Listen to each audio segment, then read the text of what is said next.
Imagine being told that, the only way to achieve ultimate spiritual perfection is to completely forget the concept of family. Oh, wow. Yeah, and to treat a literal piece of wood as your absolute equal and just walk through the world entirely devoid of shame. I mean, it sounds unhinged, honestly. Right. It sounds like a recipe for societal collapse. Our modern instincts just scream that this kind of behavior would lead straight to chaos. It completely upends the whole traditional narrative of self-improvement because, we are so accustomed to a model of accumulation, Oh, definitely. adding skills to a resume, adding wealth to a portfolio, making connections.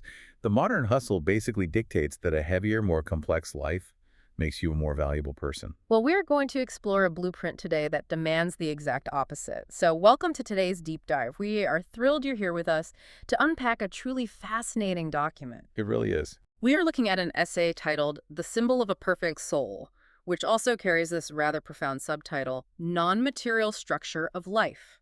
Mm. It was written by Shufeng in 2010, translated by Konglong, and edited by Kayur. And this text, it essentially operates as a highly specific 8-step psychological and spiritual curriculum. Yeah. The author claims that mastering these 8 standards elevates a person's soul to the status of what they call a celestial. And that status then qualifies them to reside in a sort of utopian state of existence referred to as the 1,000-year world. Okay, let's unpack this because we do need to set some ground rules for our discussion before we get too deep. Fair enough. The source material is steeped in highly ideological, spiritual, and religious language. It references Buddhahood, Jesus, and a greatest creator. So I want to make it absolutely clear to you listening that we are not taking sides here. Right, exactly. We are not endorsing or promoting the religious or ideological viewpoints presented in this text. Our mission today is to step back and just impartially analyze the raw psychological architecture of this framework. Treat it as an exploration. Exactly. We are treating it as a fascinating thought experiment about human nature, ego, and societal conditioning. And the author actually gives us a very pragmatic starting point for that experiment. The very first line of the essay establishes a comforting baseline. It declares, quote, "There is no absolute perfection, only relative perfection." Which is kind of a relief, right? It really is. The text acknowledges that different life beings inherently possess entirely different standards. So the pressure is somewhat off right from the jump. The author is essentially saying that, a perfectly functioning bird would make an incredibly flawed tree. Right. The standard is customized to the entity. We aren't looking at some vague, generalized self-help platitude here. No. We are examining the specific, non-material structural requirements for a celestial being in this hypothetical 1,000-year world. It forces us to ask what fundamental human traits would need to be completely dismantled to reach that state. And that brings us to the first major theme of the curriculum, the inner state. And as we sort of hinted at in the intro, achieving this state is entirely about subtraction. Shipping things away. Exactly. The very first of the 8 standards focuses on returning to a state of nature. And the text explicitly equates this natural state to Buddhahood. It identifies the primary obstacle blocking us from this state as shame. And the text utilizes universally recognized cultural touchstones to illustrate that destructive nature of shame. Like, it points to the story of Adam and Eve in Eden, Right. highlighting that their initial state of grace was defined by being completely nude and entirely shameless. Their expulsion from paradise was the direct consequence of developing a sense of shame. The author also brings in a quote from Jesus, emphasizing the necessity of becoming like little children to enter the kingdom of heaven. And the logic relies on the observation that young children possess zero shame. Not at all. They don't monitor their behavior for social acceptability. They simply exist in accordance with their immediate nature. And the specific terminology used in the translation is crucial here. The text describes this shameless state as being unfettered. Unfettered. Yeah. A fetter is a chain or a manacle used to restrain a prisoner. So the author views shame not as a virtue, but as a mechanism of imprisonment. Okay, let me push back on this a little bit. Go for it. Because on paper, returning to the shameless purity of a toddler sounds beautifully poetic. But in the real world, having absolutely zero shame seems like a fast track to becoming a total menace. Oh, I see what you mean. Like, if you act like an unfettered toddler in a crowded supermarket, grabbing food off the shelves, knocking over displays, throwing a massive tantrum in the cereal aisle, you don't get sent to heaven. You get escorted off the premises by security. What's fascinating here is how deeply we conflate the concept of shame with the concept of a moral compass. We operate under this assumption that without the paralyzing fear of external judgment, we would inevitably just transform into selfish monsters. Right, that would just wreck the grocery store. Exactly. Yeah. But the text, however, is not advocating for malicious or antisocial behavior. It is diagnosing shame as a form of social conditioning that forces us to internalize the judgments of others. So we shrink ourselves to avoid making other people uncomfortable. Precisely. The toddler in the supermarket isn't being malicious. They simply lack an understanding of complex social contracts. But an adult operating without shame, at least within the context of the thing's framework, is someone who has systematically uninstalled the anxiety of external judgment from their brain. They're just free. Right. They're acting from a true, unburdened nature.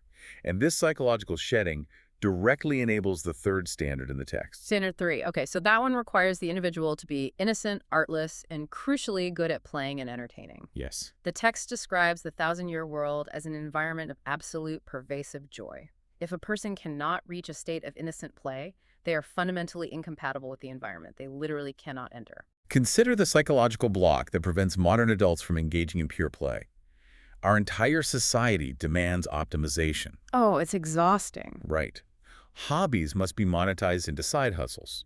Physical activity must be tracked by biometric sensors to ensure, like, maximum cardiovascular efficiency. Everything is a metric. The simple act of engaging in an activity purely for the joy of the experience, without worrying about whether it looks silly or unproductive, is almost impossible for a conditioned adult. Because that internalized shame whispers that we are wasting time or looking foolish. Exactly. The text frames the inability to play as a direct, tragic symptom of that fetter of shame.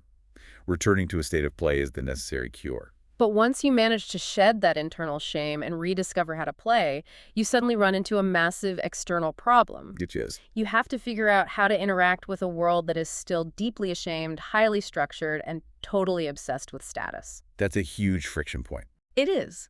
That forces a radical shift in how we view relationships, which leads us to the text's incredibly extreme baseline for empathy. And it is extreme. Standard 2 basically obliterates the traditional biological hierarchy we rely on to navigate the world. It dictates that you must treat a blade of grass, a piece of wood, insects, and birds as your true friends. A piece of wood. A literal piece of wood. Yeah. You are instructed to never hurt any life, achieving a state of complete oneness with heaven and earth. We are talking about granting an inanimate piece of wood the exact same relational value as a human companion. And when we look at how this applies to other human beings, Standard 4 pushes the concept of empathy way past the breaking point. Oh, it shatters it. It demands that you treat every single stranger you encounter as your family. Yeah. You must see every place you visit as your home. You are tasked with entirely eliminating the concept of differentiation. The psychological mechanism the text is targeting here is the human brain's compulsion to categorize the world into in-groups and out-groups. Which is just how we survive, right? So I have to ask the practical biological question here.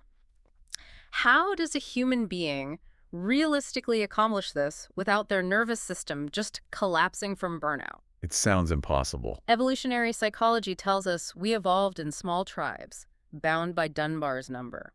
That suggests our brains only have the cognitive capacity to maintain about 150 stable social relationships. Right, the biological limit. We are literally hardwired to care about our immediate family more than a stranger thousands of miles away. Doesn't stretching the definition of family to cover 8 million people render the word completely meaningless? Well, the impossibility of the task from a biological standpoint is exactly what reveals the underlying psychological goal of the philosophy. This requirement isn't just about being universally friendly. It is a masterclass in absolute selflessness. Whenever you express a preference, whenever you designate one person as family and another as a stranger, you are actively constructing the boundaries of your own ego. You are building a fortress and deciding who gets to come inside the walls. And any fortress requires defense. The moment you define an outgroup, you create a potential source of conflict. You have territory to protect, resources to hoard, external threats to fear, Which creates anxiety. always. By demanding that you treat everyone equally and see every place as home, the text is forcing the complete dismantling of the ego's defensive architecture. The promise of the text is that by achieving this radical state of non-differentiation, absolutely nothing can bother you anymore. Wow. You achieve a state of being completely worry-free and carefree. Because you can't fear an invading army if you view every single soldier as your beloved sibling. And you can't be homesick if the patch of dirt you are standing on is already your home. Exactly. It is a brilliant, albeit terrifying, psychological hack. It forces a confrontation with our deepest attachments. I mean, treating a stranger with kindness is relatively straightforward. But applying this level of non-differentiation to the people and the possessions we already deeply love is where the framework becomes exceptionally severe. Yeah, let's delve into the 5th and 7th standards, because this is where the rules challenge the very foundation of how we live. The text explicitly demands that you own nothing. Nothing at all. Nothing. It goes further to specify that you possess no one, not even the people you love the most. You are forbidden from experiencing jealousy. You're permitted only to offer praise and love to your companions. Furthermore, you must never compare yourself to others. The rejection of ownership extends way beyond physical property into the realm of emotional possession. Here's where it gets really interesting, because the idea of loving someone profoundly without feeling any sense of possession over them is incredibly difficult to conceptualize. Oh, totally. It goes against everything we're taught about love. Exactly. So I like to visualize this concept through the physics of holding water. Oh, I like that. If you cup water in your hand and then clench your fist tightly in an attempt to own it, to force it to stay within your grasp, the pressure causes the water to slip right through your fingers and spill to the ground. It just disappears. Right. But if you keep your hand entirely open and relaxed, the water rests perfectly in your palm. The clenched fist is the physical manifestation of anxiety and the fear of loss. Our society encourages emotional ownership as a sign of dedication.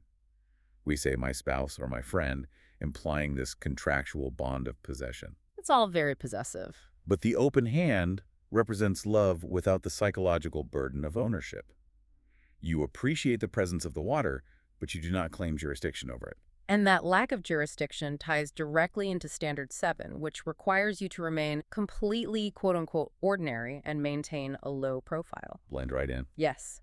The text dictates that you must not even comprehend the definitions of words like nobleness, inferiority, or superiority. You cannot act out of bravado, you cannot pick on anyone, and you must completely eradicate any desire to manage or control other people. The prohibition against the desire to manage others is perhaps the most countercultural element of the entire essay. I mean, think about it. Oh, absolutely. The architecture of modern human civilization is built entirely on management and hierarchy.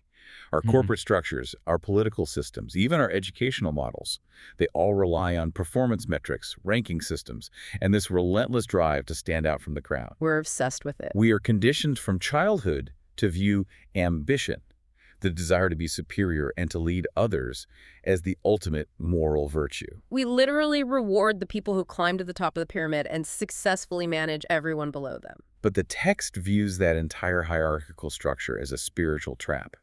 The act of comparing yourself to someone else guarantees suffering, whether you find yourself inferior or superior. It's a lose-lose scenario. Exactly. And the act of managing another person requires imposing your will upon their nature, which creates friction. So instead of strategic calculation, the standard suggests navigating the world by only reacting when you feel the call in your heart. Trusting intuition over strategic planning? It requires adapting to circumstances as they naturally unfold. You flow into the spaces provided by the environment, sort of like water shaping itself to a riverbed, rather than attempting to dam the river and force the water to bend to your specific design. Okay, but this philosophical flow raises a critical, very real-world logical dilemma for anyone actually trying to apply this to their life. What's the dilemma? Well, if you own nothing, and if you harbor absolutely no desire to control your surroundings, if you just keep your head down and offer unconditional love to everyone you meet, doesn't that inherently turn you into a doormat? Oh. How do you prevent yourself from becoming a passive observer who simply allows predatory people to walk all over you? That is the natural conclusion most people reach when presented with a philosophy of absolute non-resistance. It Whoa. sounds identical to the behavior of someone who is deeply vulnerable to exploitation and abuse. It really does. But this is where we have to look at the final pieces of the puzzle, standards 6 and 8. Standard 6 demands that you be perfectly mentally and emotionally healthy. You are required to be intensely positive and optimistic, bringing only happiness and, as the text calls it, springtime to the people around you. Springtime. Yeah, springtime.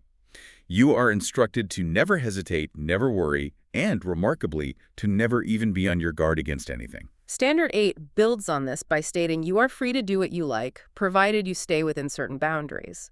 And those boundaries are maintaining an absolute reverence for the greatest creator, for life, spelled with capital letters, and for nature. Right. But let me be real for a second. Is this just an ancient blueprint for toxic positivity? It sounds like it, doesn't it? Yeah, like, are we genuinely expected to plaster a joyful smile on our faces while the world burns down around us? If someone is actively treating us with malice, are we supposed to just bring them springtime and ignore the damage they're causing? If we connect this to the bigger picture, the text actually contains a brilliant, highly specific caveat hidden right at the end of the 8th standard.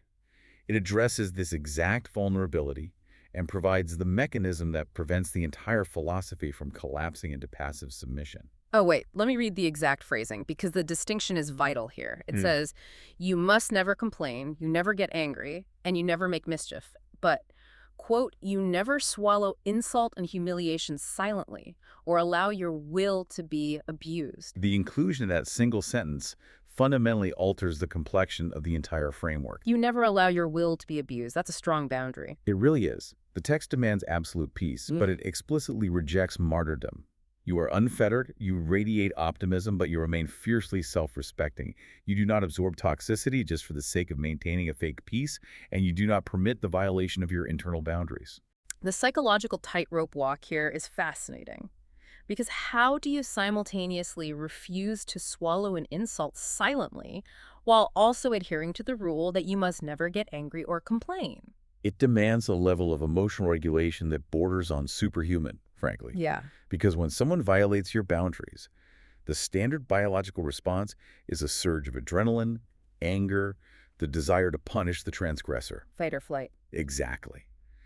This text requires you to clearly enforce your boundary, maybe by stating calmly that a behavior is unacceptable and simply removing yourself from the situation without ever allowing the toxic charge of hatred to infect your own nervous system. Wow. You protect your internal springtime by simply refusing to engage with the winter.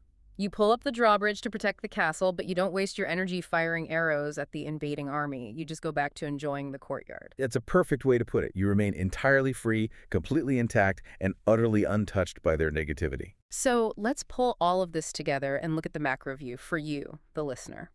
We have charted the course through these 8 profoundly difficult internal shifts required by Sufin's essay. It's a lot to take in. It is. You must eradicate your shame. You must rediscover the innocent joy of play. You have to dismantle your biological hierarchy, befriending a blade of grass and treating an absolute stranger as your dearest family member. Yeah. You must drop the heavy burden of ownership, ego, and that exhausting compulsion to compare yourself to your peers. You radiate relentless optimism while simultaneously utilizing masterful emotional regulation to fiercely protect your own will. The author lays out this monumental rewiring of the human instinct. And the fascinating part is what he claims this achievement actually represents. Because according to the text, mastering these 8 impossible standards is merely the first milestone. Yeah, just the beginning. Hitting this baseline is just what gets you in the door. It qualifies you as a celestial in the 1,000-year world. It is quite literally the ground floor of the cosmology presented in the essay. From that point, the text notes that you can continue to cultivate your non-material structure to eventually qualify for the 10,000-year world and perhaps ultimately the Elysium world. So the horizon just keeps expanding. It's an endless journey of refinement. So what does this all mean? When we look at this text against the backdrop of our current reality, the contrast is honestly jarring. It really is. We inhabit a culture completely obsessed with metrics. We define our value by our job titles, our property deeds, our social media reach, and our ability to exert influence over our environment. And the blueprint we've explored today diagnoses all of those modern metrics as the exact symptoms of a diseased, fettered soul. Ouch. Yeah. It suggests that the heavy armor we strap on every single day, our defensive cynicism, our carefully curated egos, our desperate need to be recognized as superior, isn't actually protecting us from the world. It is a prison of our own construction that actively blocks us from experiencing the joy of simply being alive. Which raises an incredible point to ponder. It does, and it raises an important question that kind of pushes past the boundaries of the text itself. What's that? Well, the essay outlines a path to relative perfection that requires the systematic dismantling of our biological evolutionary wiring. We have to overcome the amygdala's threat response to outgroups, and we have to bypass Dunbar's number to love 8 billion strangers. Right. If human biology fights this blueprint every single step of the way, are biologically evolved humans actually the wrong substrate for this perfect soul? Oh, that is a wild thought. You're wondering if a biological entity is even capable of this. Exactly. If tribalism and ego are hardwired into our flesh for survival, might an artificial intelligence, an entity entirely free from the evolutionary baggage of survival, fear, and resource hoarding, be the only intelligence truly capable of meeting this standard without friction? So an AI could achieve Buddhahood easier than we could. Perhaps the first true resident of the thousand-year world won't be human at all. That is an incredible concept to chew on. Are we building the technology that will eventually outpace our own spiritual capacity? Amazing. Thank you so much for joining us on this deep dive. And to you, our listener, we deeply appreciate your curiosity and the time you spend with us. We really do. Keep questioning the blueprints you are handed, keep exploring the structures of life, and we'll catch you on the next one.